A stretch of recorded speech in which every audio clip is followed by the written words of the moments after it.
ഇന്ന് തന്നെ ഡൗൺലോഡ് ചെയ്യൂ. കാണൂ നിങ്ങളുടെ ഫേവറേറ്റ് ഷോസ്. അവനോട് പ്രതികാരം ചെയ്യാനെങ്കിലും പറ്റുമല്ലോ. അതിനെ കുറിച്ച് ആലോചിക്കേ.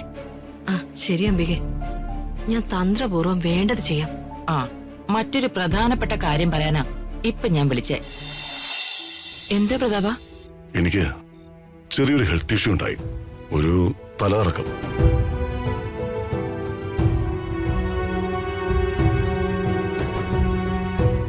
അയ്യോ, എന്നിട്ട്? ഹോസ്പിറ്റലിൽ പോയി ഡോക്ടറെ കണ്ടു. പ്രതാപേട്ട, എന്നിട്ട് ഡോക്ടർ എന്ത് പറഞ്ഞു? തൽക്കാലം കുഴപ്പമൊന്നുമില്ല, ടാബ്ലറ്റ് തന്നു.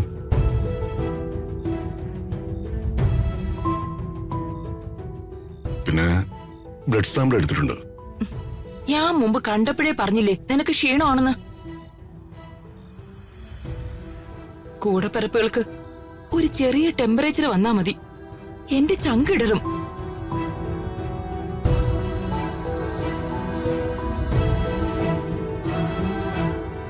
ചേച്ചി വിഷമിക്കൊന്നും വേണ്ട, എനിക്ക് അങ്ങനെയൊന്നും ഇല്ലല്ലോ.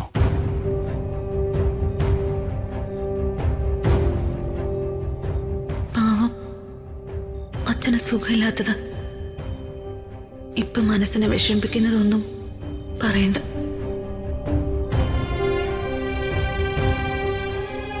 രാജു എന്താ ആഹാരം കഴിക്കാതെ ആലോചിച്ചിരിക്കുന്നെ? കഴിക്കേ.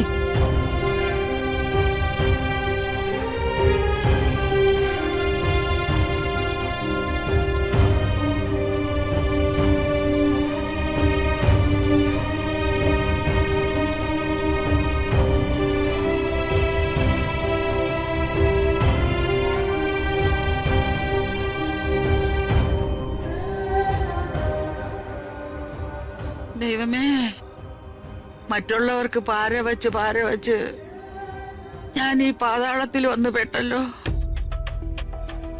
ആരെങ്കിലും എന്നെ കണ്ടുപിടിച്ച മകന്റെ ഭാര്യ വീട്ടിലുള്ള എന്റെ സുഖവാസ ജീവിതം സ്വാഹ.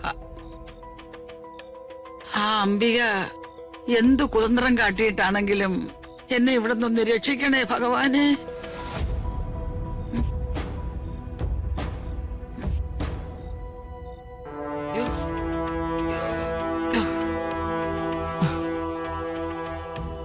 എത്ര കുരുട്ടു ബുദ്ധിക്കാരിയാണെങ്കിലും ആ അമ്മണിയമ്മ എനിക്ക് വേണ്ടി ഒരു നല്ല കാര്യം ചെയ്തതാ. കുറെ നാളായി ഞാൻ ആഗ്രഹിക്കുന്ന ആ നല്ല കാര്യം നടത്തി തന്നു. ഇവളെ അവനും രണ്ടാക്കി. ഉപകാരം ചെയ്ത അമ്മണിയമ്മയെ എങ്ങനെയെങ്കിലും രക്ഷിച്ചല്ലേ പറ്റൂ. ഇവളുടെ കാര്യം ഞാനങ്ങ് വിട്ടുപോയല്ലോ.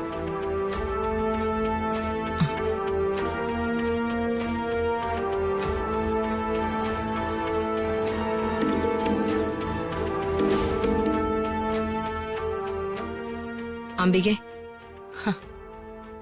എന്താ ഇത്? കഴിഞ്ഞതൊക്കെ മറന്ന് വീട്ടിനകത്തിങ്ങനെ ഒതുങ്ങിക്കൂടിയാ മതിയോ? പിന്നെ ഞാൻ എന്ത് ചെയ്യാനാ അംബികെ? എന്റെ മകളാണെങ്കി എനിക്ക് ഒരു സ്വൈര്യവും തരുന്നില്ല. അവൻ ആ നശിച്ചവൻ തിരികെ വരുമെന്ന് പറഞ്ഞ് തപസിരിക്ക അവള്. ഹോ, അവനെ കെട്ടോന്ന്. എന്നാലേ രമ്യയുടെ കഠിന തപസ് കണ്ട് സംതൃപ്തനായ ബ്രഹ്മാവ് അവളുടെ മുന്നിൽ പ്രത്യക്ഷപ്പെട്ടു. രമ്യയ്ക്ക് വരവും നൽകി. അങ്ങനെ ഋതികയും രാജുവും തമ്മില് ഏറെക്കുറെ തെറ്റിപ്പിരിഞ്ഞു. ഉള്ളതാണോ അംബികെ?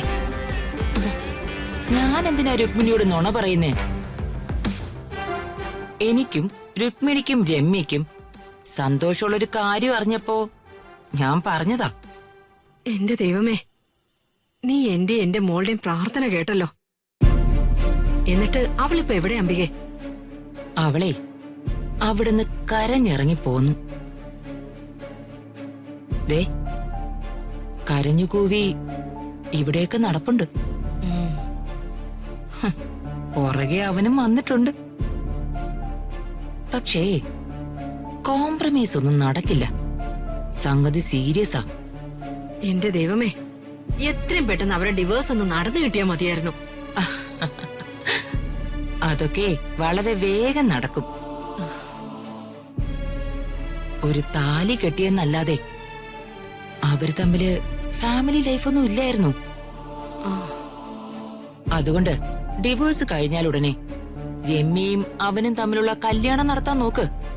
അല്ല, അതിനി അവൻ സമ്മതിക്കോ? സമ്മതിച്ചേക്കും. ഇപ്പോ ഒരു സുവർണ അവസരമാ രുക്മിണിക്ക് കൈവന്നിരിക്കുന്നത്. അത് മുതലെടുക്കണം. ബുദ്ധിപൂർവം അവനോടുള്ള ബന്ധം പുതുക്കാൻ നോക്ക്. ആ, നോക്കാം. ആ, അഥവാ അവൻ രമ്യയെ കെട്ടാൻ തയ്യാറായില്ലെങ്കിൽ അവനോട് പ്രതികാരം ചെയ്യാനെങ്കിലും പറ്റുമല്ലോ. ആ, അതിനെക്കുറിച്ച് ആലോചിക്ക. ആ, ശരി അംബികെ, ഞാൻ തന്ത്രപൂർവം വേണ്ടത് ചെയ്യാം. ആ, മറ്റൊരു പ്രധാനപ്പെട്ട കാര്യം പറയാനാ ഇപ്പൊ ഞാൻ വിളിച്ചേ. രാജുവിനെയും ഋതികയും തമ്മിൽ പിരിച്ചതേ ആ അമ്മണിയമ്മയുടെ കുരുട്ടുബുദ്ധി കൊണ്ടാ. പക്ഷേ അവരിപ്പോ ആ രാജുവിന്റെ മുറിയിലൊന്ന് പെട്ടുപോയി. രുക്മിണി അവരെ എങ്ങനെയെങ്കിലും ഒന്ന് രക്ഷപ്പെടുത്തണം. ഞാൻ പറഞ്ഞുതരാം.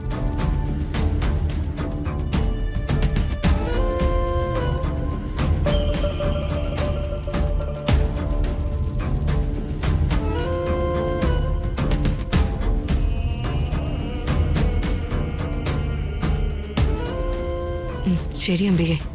എന്നാ രുക്മിണി ഫോൺ വെച്ചോ. ആ,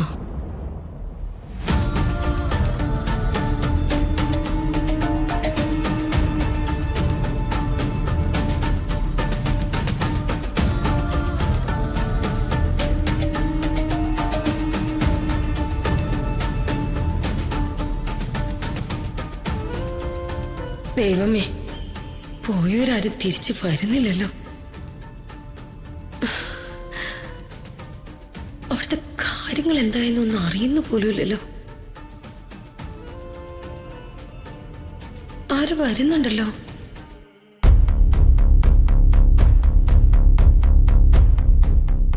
ദൈവമേ, എന്തും പോലാത്ത രുക്മിണിയാണല്ലോ അത്. എന്തോ അറിഞ്ഞിട്ടുള്ള വരവാണ്.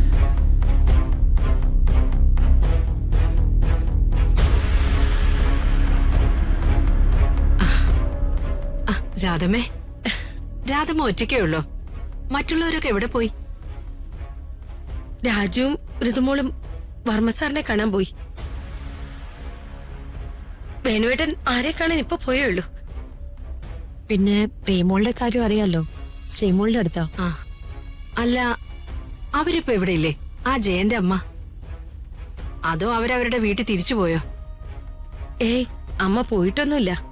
പക്ഷെ ഇന്ന് പകൽ മുതൽ അവരെ കാണാനില്ലെന്നേ. എവിടെ പോയെന്ന് ഒരു പിടിയും കിട്ടുന്നില്ല.